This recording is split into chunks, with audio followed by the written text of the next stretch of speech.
পরদিন সকালে চিন্তিত মুখেই সে বিছানা ছেড়ে উঠল এবং তাড়াতাড়ি মুখ হাত ধুয়ে এক পেয়ালা চা গলাধকরণ করে বেরিয়ে গেল। ঘণ্টা তিনেক পরে যখন ফিরল তখন জিজ্ঞেস করলাম, কোথায় যাওয়া হয়েছিল? ব্যোমকেশ জুতোর ফিতে খুলতে খুলতে আনমনে বলল, উকিলের বাড়ি। তাকে আনমনা দেখে আমি আর প্রশ্ন করলাম না। বিকেলের দিকে তাকে যেন খানিক প্রফুল্ল দেখলাম। সমস্ত দুপুর সে নিজের ঘরের দরজা বন্ধ করে কাজ করছিল। একবার টেলিফোনে কার সঙ্গে কথা বলতে শুনতে পেলাম যেন। প্রায় 4:30 সময় সে দরজা খুলে গলা বাড়িয়ে বলল, ওয়ে, কাল কি ঠিক হয়েছিল ভুলে গেলে? পথের কাঁটার প্রত্যক্ষ প্রমাণ দেবার সময় যে উপস্থিত। সত্যি পথের কাঁটার কথা একেবারে ভুলেই গেছিলাম। ব্যোমকেশ হেসে বলল, এসো এসো, তোমার একটু সাজসজ্জা করে দিই। এমনি গেলে তো চলবে না, আরে এসো। আমি তার ঘরে ঢুকে বললাম, চলবে না কেন? ব্যোমকেশ একটা কাঠের আলমারি খুলে তার ভেতর থেকে একটা টিনের বাক্স বার করল।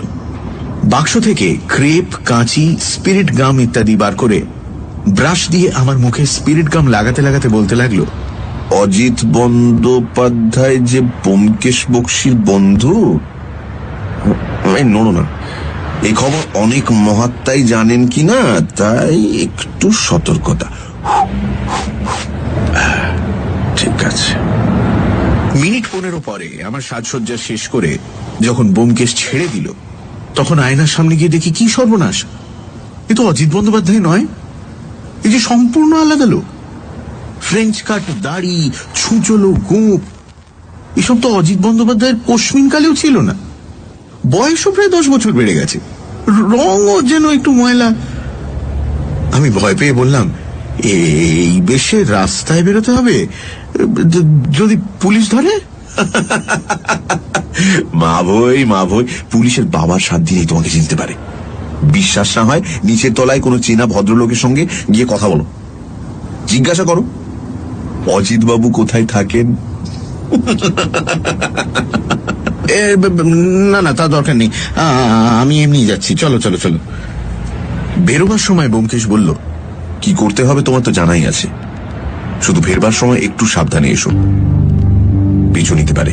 হ্যাঁ, কি সে সম্ভাবনাও আছে নাকি? হ্যাঁ, অসম্ভব নয়, আমি বাড়িতেই রইলাম, যত শিগগির পারো ফিরে এসো, কেমন?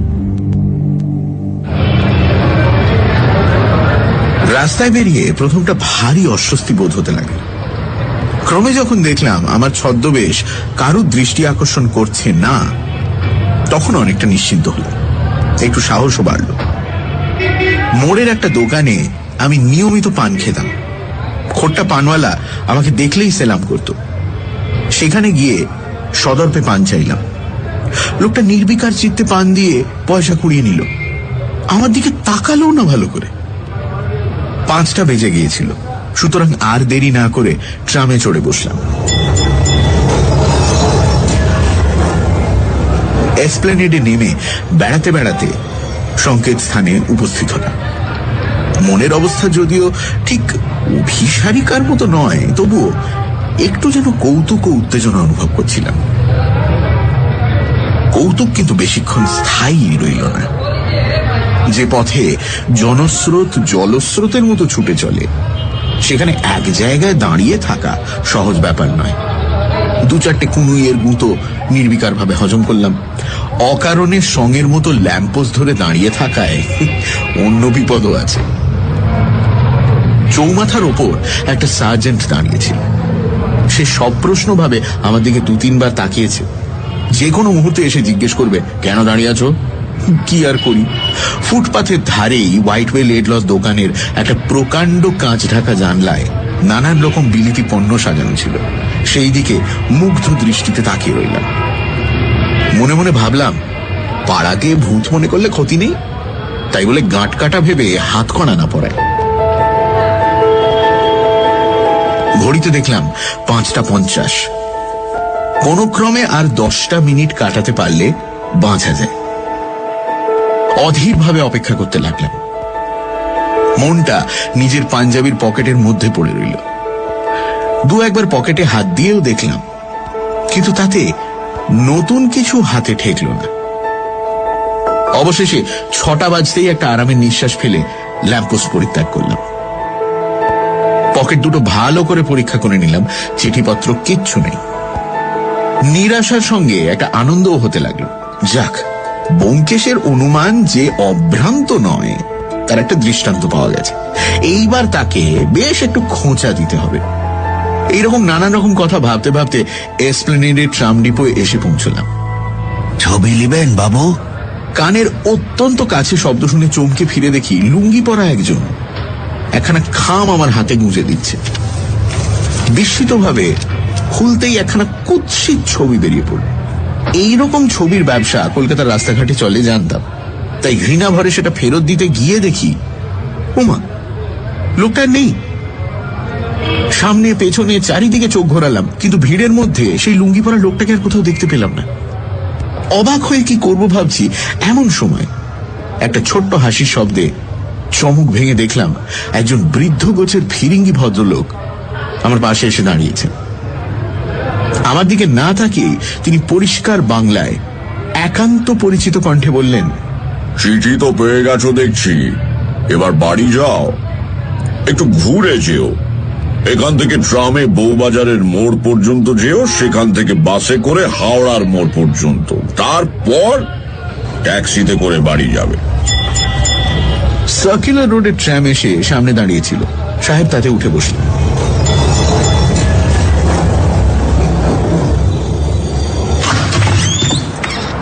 আমি সমস্ত শহর বেরিয়ে ফাইনালি যখন বাড়ি ফিরলাম, তখন ব্যোমকেশ আরাম কেদারের উপর লম্বা হয়ে শুয়ে চুরুট টানছে। আমি তার সামনে চেয়ারটা টেনে বসলাম। সাহেব, কখন এলে? মিনিট 20। ও, তো আমার পিছু নিয়েছিলে কেন? যে কারণে নিয়েছিলাম তা সফল হলো না, জাস্ট 1 মিনিট দেরি হয়ে গেল। তুমি যখন ল্যাম্পপোস্ট ধরে দাঁড়িয়েছিলে, আমি তখন ঠিক তোমার 5 হাত দূরে লেডলর দোকানের ভেতর জানলার সামনে দাঁড়িয়ে সিল্কের মোজা পছন্দ করছিলাম। পথের কাটার ব্যাপারই বোধহয় কিছু সন্দেহ করে থাকবে, বিশেষত তুমি যেরকম ছটফট করছিলে না, আর 2 মিনিট অন্তর অন্তর পকেটে হাত দিচ্ছিলে, তাতে সন্দেহ হবারই কথা। তাই সে তখন চিঠিখানা দিল না। তুমি চলে যাওয়ার পর আমিও দোকান থেকে বেরিয়েছি, মিনিট 2-3 দেরি হয়েছিল। তারই মধ্যে লোকটা কাজ হাসিল করে বেরিয়ে গেল।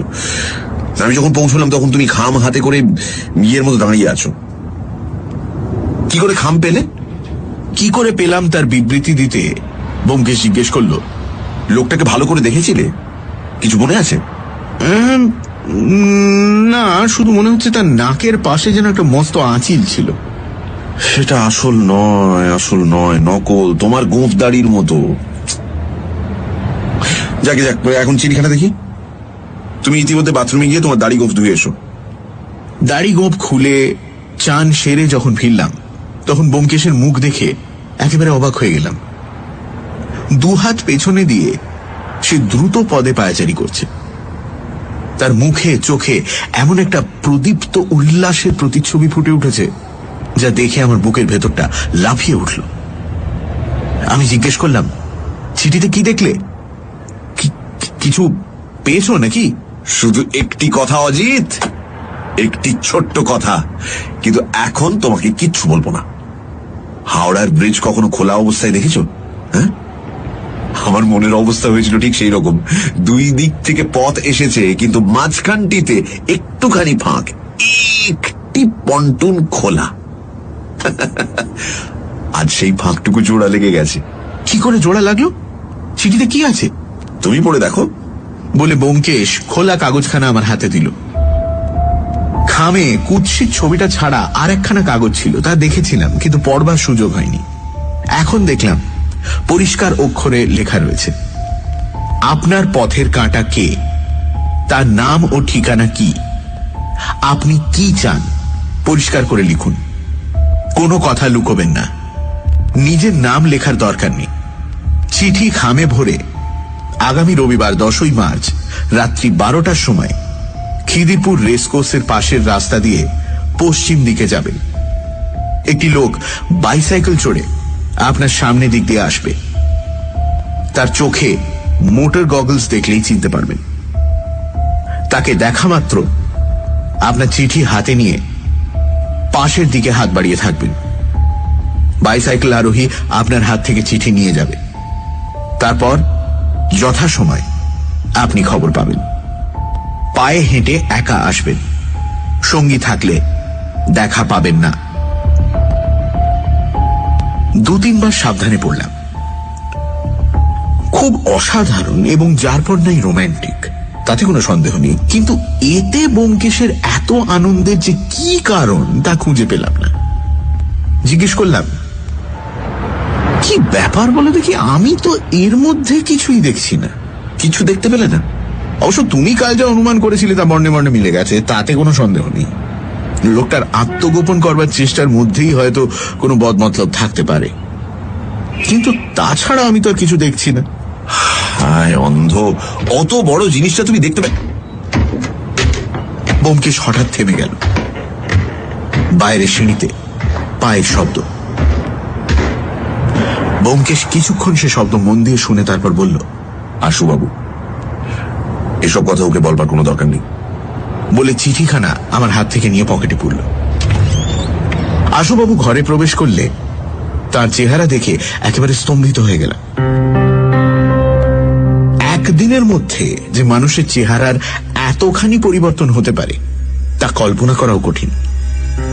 মাথার চুল উস্কো খুস্কো, জামা কাপড়ে পরিপাট্য নেই, গালের মাংস ঝুলে গেছে, চোখের কোলে কালি, যেন অকস্মাৎ কোনো মর্মান্তিক আঘাত পেয়ে একেবারে ভেঙে পড়েছেন। কাল সদ্য মৃত্যুর মুখ থেকে রক্ষা পাওয়ার পরও তাকে এত অবসন্ন মনে হয়নি। তিনি এখানে চেয়ারে অত্যন্ত ক্লান্তভাবে বসে পড়ে বললেন, একটা দুঃসংবাদ পেয়ে আপনার কাছে খবর দিতে এসেছি ব্যোমকেশ বাবু। আমার উকিল বিলাস মল্লিক পালিয়েছে। ব্যোমকেশ গম্ভীর অথচ সদয় কণ্ঠে বলল, সে পালাবে আমি জানতুম। সেই সঙ্গে আপনার জোড়াসাঁকোর বন্ধুটিও গেছেন, বোধহয় খবর পেয়েছেন। আশুবাবু হতবুদ্ধির মতন কিছুক্ষণ তাকিয়ে থেকে বললেন, আপনি আপনি সব জানেন? সমস্ত। কাল আমি জোড়াসাঁকোয় গিয়েছিলাম, বিলাস মল্লিককেও দেখেছি। বিলাস মল্লিকের সঙ্গে ওই স্ত্রীলোকটির অনেকদিন থেকে ভেতরে ভেতরে ষড়যন্ত্র চলছিল, আপনি কিছুই জানতেন না। আপনার উইল তৈরি করবার পরই বিলাস উকিল আপনার উত্তরাধিকারিণীকে দেখতে যায়। প্রথমটা বোধহয় কৌতূহল বশে গিয়েছিল, তারপর ক্রমে যা হয়ে থাকে। ওরা এতদিন সুযোগের অভাবেই কিছু করতে পারছিল না। আশুবাবু, আপনি দুঃখিত হবেন না, এ আপনার আখেরে ভালোই হলো। অসৎ স্ত্রীলোক এবং কপট বন্ধুর ষড়যন্ত্র থেকে আপনি মুক্তি পেলেন, আর আপনার জীবনের আর কোনো ভয় নেই। এখন আপনি নির্ভয়ে রাস্তার মাঝখান দিয়েও হেঁটে যেতে পারেন। তার মানে আপনি যা মনে মনে সন্দেহ করছেন অথচ বিশ্বাস করতে পারছেন না, তাই ঠিক। ওরাই দুজনে আপনাকে হত্যা করবার মতলব করেছিল, তবে নিজের হাতে নয়। এই কলকাতা শহরেই একজন লোক আছে যাকে কেউ চেনে না, কেউ চোখে দেখেনি, অথচ যার নিষ্ঠুর অস্ত্র 5 জন নিরীহ নিরপরাধ লোককে পৃথিবী থেকে নিঃশব্দে সরিয়ে দিল। আপনাকেও সরাতো, শুধু পরমায়ু ছিল বলেই আপনি বেঁচে গেলেন। আশুবাবু বহুক্ষণ দুহাতে মুখ ঢেকে বসে রইলেন। শেষে দীর্ঘশ্বাস ফেলে আস্তে আস্তে বললেন, বুড়ো বয়সে নিজের পাপের প্রায়শ্চিত্ত করছি, কাউকে দোষ দেবার নেই। 38 বছর বয়স পর্যন্ত আমি নিষ্কলঙ্ক জীবন যাপন করেছিলাম।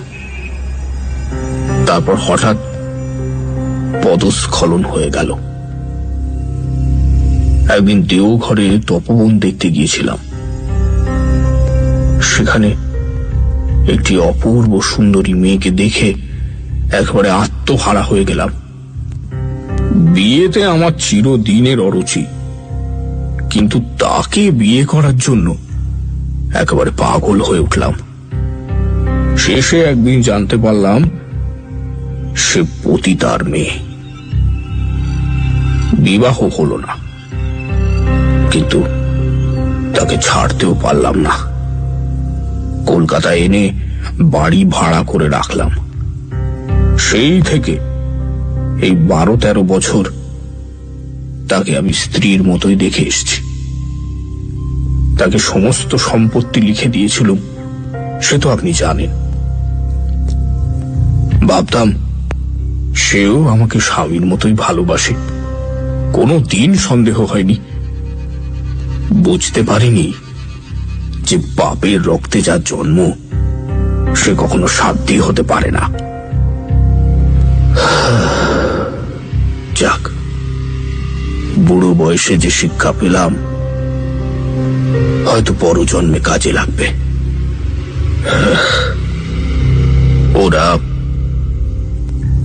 তারা কোথায় গিয়েছে আপনি জানেন?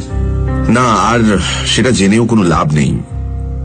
নিয়তি তাদের যে পথে টেনে নিয়ে যাচ্ছে সে পথে আপনি যেতে পারবেন না। আশুবাবু, আপনার অপরাধ সমাজের কাছে হয়তো নিন্দিত হবে, কিন্তু আমি আপনাকে চিরদিন শ্রদ্ধা করব, এটা আপনি জানবেন। মনের দিক থেকে আপনি খাঁটি আছেন।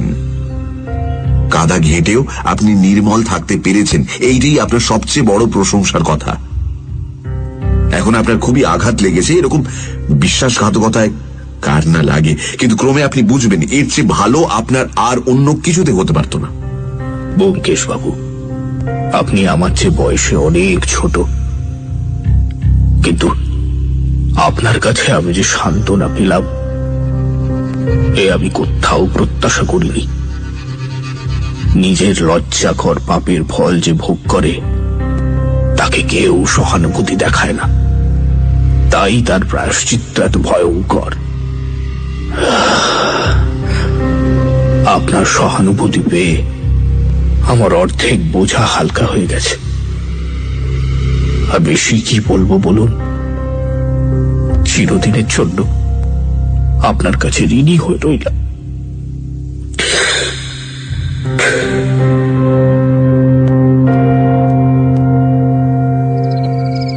আশুবাবু বিদায় নেওয়ার পর তার অদ্ভুত ট্র্যাজেডির ছায়ায় মনটা আচ্ছন্ন হয়ে রইল।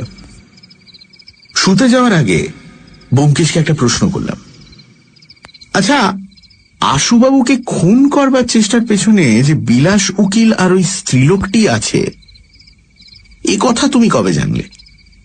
ব্যোমকেশ কড়িকাঠ থেকে চোখ নামিয়ে বলল, কাল বিকেলে। কিন্তু তাহলে পালাবার আগে তাদের ধরলে না কেন? ধরলে কোনো লাভ হতো না, তাদের অপরাধ কোনো আদালতে প্রমাণ হতো না। আহা, কিন্তু তাদের কাছ থেকে আসল হত্যাকারী গ্রামোফোন পিনের আসামির সন্ধান তো পাওয়া যেত। তা যদি সম্ভব হতো তাহলে আমি নিজে তাদের তাড়াবার চেষ্টা করতাম না। হ্যাঁ, তুমি তাদের তাড়িয়েছ?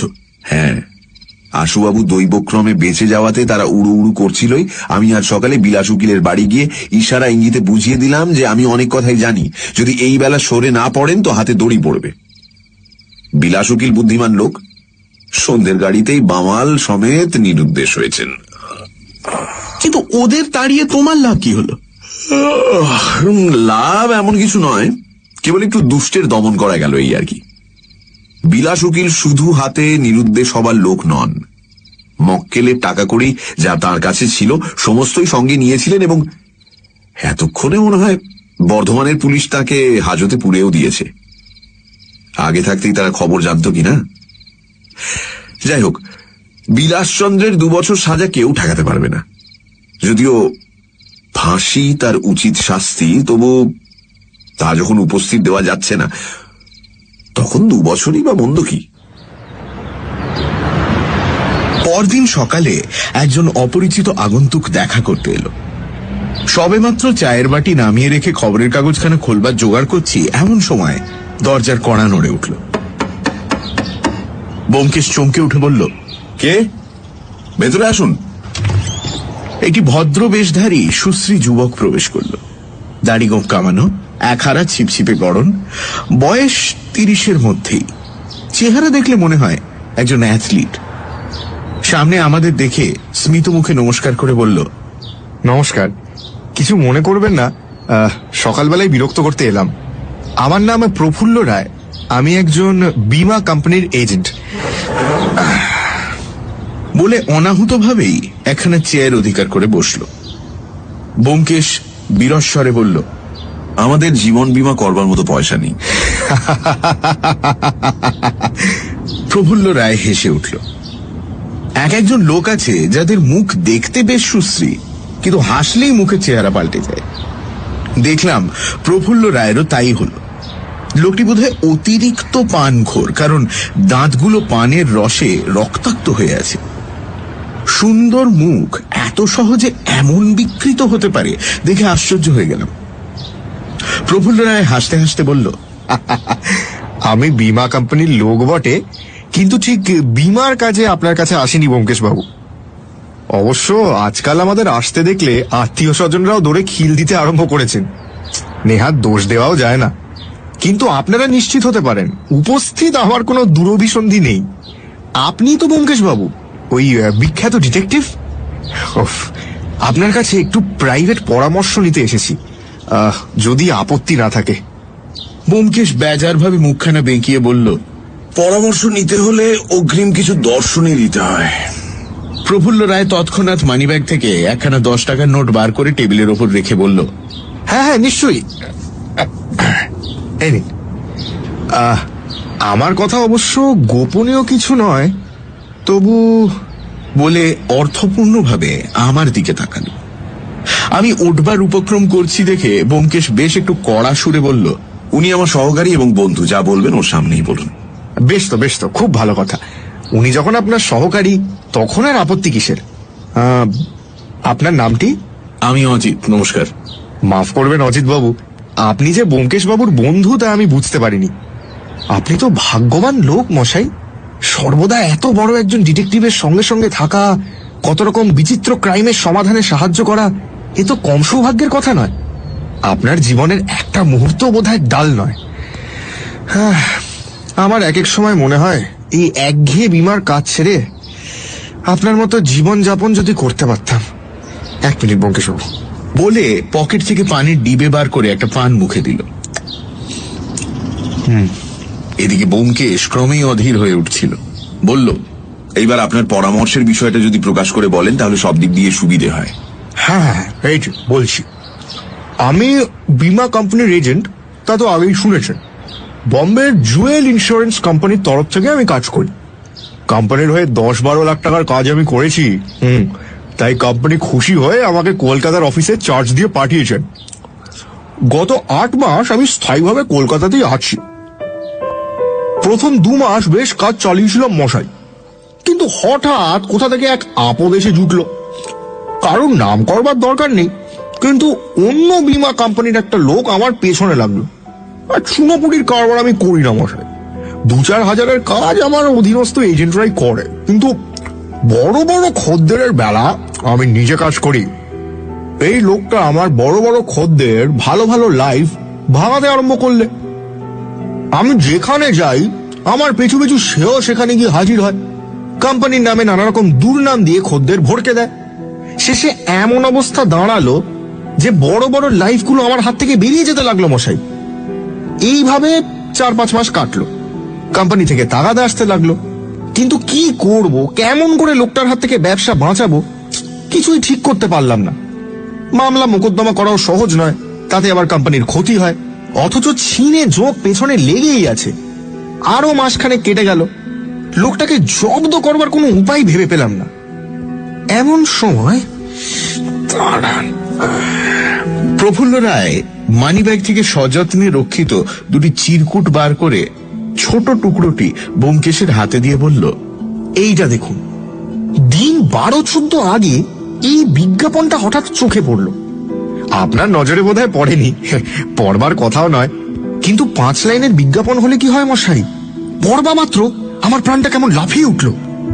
পথের কাঁটা আর কাকে বলে ভাবলাম, দেখি তো আমার পথের কাঁটা উদ্ধার হয় কিনা।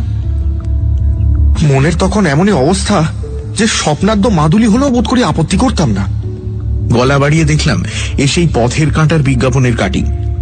প্রফুল্ল রায় বলল, পড়লেন তো? বেশ মজার নয়?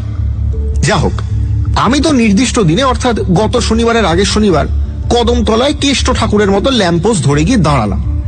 উফ, সে অস্বস্তির কথা আর কি বলবো মশাই। দাঁড়িয়ে দাঁড়িয়ে পায়ে ঝিঝি ধরে গেল, কিন্তু কাকস্য পরিবেদনা, কোথাও কেউ নেই। ডিসগাস্টেড হয়ে ফিরে আসছি, হঠাৎ দেখি পকেটে একখানা চিঠি। দ্বিতীয় কাগজখানা ব্যোমকেশকে দিয়ে বলল, এই দেখুন, এই যে সে চিঠি। ব্যোমকেশ চিঠিখানা খুলে পড়তে লাগলো। আমি উঠে এসে তার পিঠের উপর ঝুঁকে দেখলাম ঠিক আমার চিঠিটার মতোই, কেবল রবিবারের পরিবর্তে আগামী সোমবার 11ই মার্চ রাত্রির 12টার সময় সাক্ষাৎ করবার নির্দেশ আছে।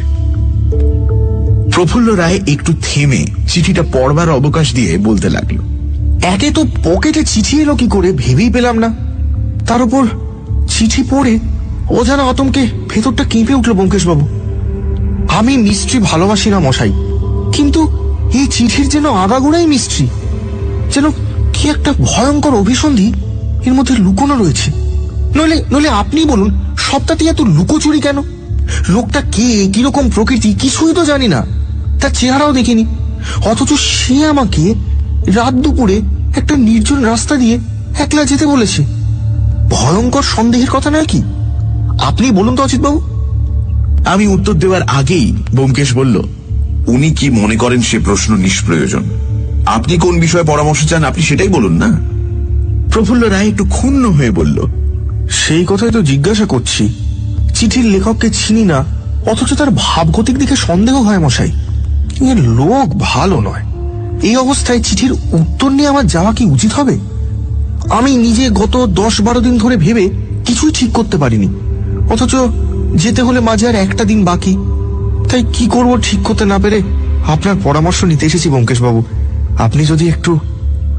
ব্যোমকেশ একটু চিন্তা করে বলল, দেখুন, আজ আমি আপনাকে কোনো পরামর্শ দিতে পারলুম না। আপনি এই কাগজ দুখানে রেখে যান, এখনো যথেষ্ট সময় আছে। কাল সকালে বিবেচনা করে আমি আপনাকে যেটা প্রয়োজন হবে বলে দেব। কিন্তু কাল সকালে তো আমি আসতে পারবো না ব্যোমকেশবাবু, আমাকে এক জায়গায় যেতে হবে। আজ রাত্রে সুবিধা হবে? এই মনে করুন 8টা কি 9টার সময় যদি আসি। না, আমি আজ রাতে অন্য কাজে ব্যস্ত থাকবো, আমাকেও এক জায়গায় যেতে হবে।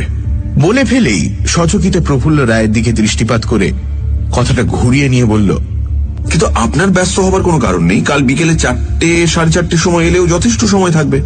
বেশ বেশ বেশ, তাই ভালো, তাই ভালো, তাই আসবো। পকেট থেকে আবার পানের ডিবে বার করে 2টো পান মুখে পুরে ডিবেটা আমাদের দিকে বাড়িয়ে দিয়ে প্রফুল্ল রায় বলল, আপনি কি পান খান? ও, খান না? আমার এক একটা বদ অভ্যেস কিছুতেই ছাড়তে পারি না। ভাত না খেলেও চলে, কিন্তু পানের অভাবে পৃথিবী অন্ধকার হয়ে যায়। আচ্ছা, আজ তাহলে উঠি ব্যোমকেশবাবু, নমস্কার। আমি প্রতি নমস্কার করলাম। দরজা পর্যন্ত গিয়ে ফিরে দাঁড়িয়ে সে বলল, আচ্ছা, আমি ভাবছিলাম পুলিশে এ বিষয়ে খবর দিলে কেমন হয়। আমার তো মনে হয় পুলিশ যদি তদন্ত করে লোকটার নামধাম বিবরণ বের করতে পারে, তাহলে। পুলিশের সাহায্য যদি নিতে চান তাহলে আমার কাছে কোনো সাহায্য প্রত্যাশা করবেন না। আমি আজ পর্যন্ত পুলিশের সঙ্গে কাজ করিনি, করবও না। নিয়ে যান আপনার টাকা। না না না না না না না, এই ছি, আমি আপনার মতামত জানতে চেয়েছিলাম মাত্র ব্যোমকেশবাবু। কি যে বলেন, তা আপনার যখন মত নেই তাহলে ঠিক আছে। আচ্ছা, আসি আজ তাহলে ব্যোমকেশবাবু, নমস্কার। বলতে বলতে প্রফুল্ল রায় দ্রুত পদে বেরিয়ে গেল। প্রফুল্ল রায় চলে গেলে ব্যোমকেশও নোটখানা তুলে নিয়ে নিজের লাইব্রেরি ঘরে ঢুকল, তারপর সশব্দে দরজা বন্ধ করে দিল। সে মাঝে মাঝে অকারণে খিটখিটে হয়ে ওঠে বটে, কিন্তু কিছুক্ষণ একা থাকবার পর সে ভাব আপনিই চলে যায়, তা আমি জানতাম। তাই মনে বহু প্রশ্ন থাকলেও আপাতত খবরের কাগজ তুলে নিয়ে তাতে মন দিলাম। কয়েক মিনিট পরে শুনতে পেলাম ব্যোমকেশ পাশের ঘরে কথা বলছে। বুঝলাম কাউকে টেলিফোন করেছে। 2-একটা ইংরেজি শব্দ কানে এলো, কিন্তু কাকে টেলিফোন করছে ধরতে পারলাম না। প্রায় 1 ঘন্টা ধরে কথাবার্তা চলল। তারপর দরজা খুলে ব্যোমকেশ বাইরে বেরিয়ে এলো। চেয়ে দেখলাম তার স্বাভাবিক প্রফুল্লতা ফিরে এসেছে। জিজ্ঞেস করলাম, কাকে ফোন করলে? সেই কথার উত্তর না দিয়ে ব্যোমকেশ বলল, কাল এসপ্ল্যানেড থেকে ফেরবার সময় একজন তোমার পিছু নিয়েছিল জানো। না তো, নিয়েছিল নাকি? নিয়েছিল, তাতে কোনো সন্দেহ নেই, কিন্তু লোকটার কি অসীম দুঃসাহস, আমি শুধু তাই ভাবছি। আমাকে অনুসরণ করার মধ্যে এত বড় দুঃসাহসিকতা যে কি আছে তা তো বুঝলাম না, কিন্তু ব্যোমকেশের কথা মাঝে মাঝে এমন দুরূহ হেঁয়ালির মতো হয়ে দাঁড়ায় যে তার মানে বার করা পণ্ডশ্রম মাত্র। অথচ এই বিষয়ে তাকে প্রশ্ন করাও বৃথা।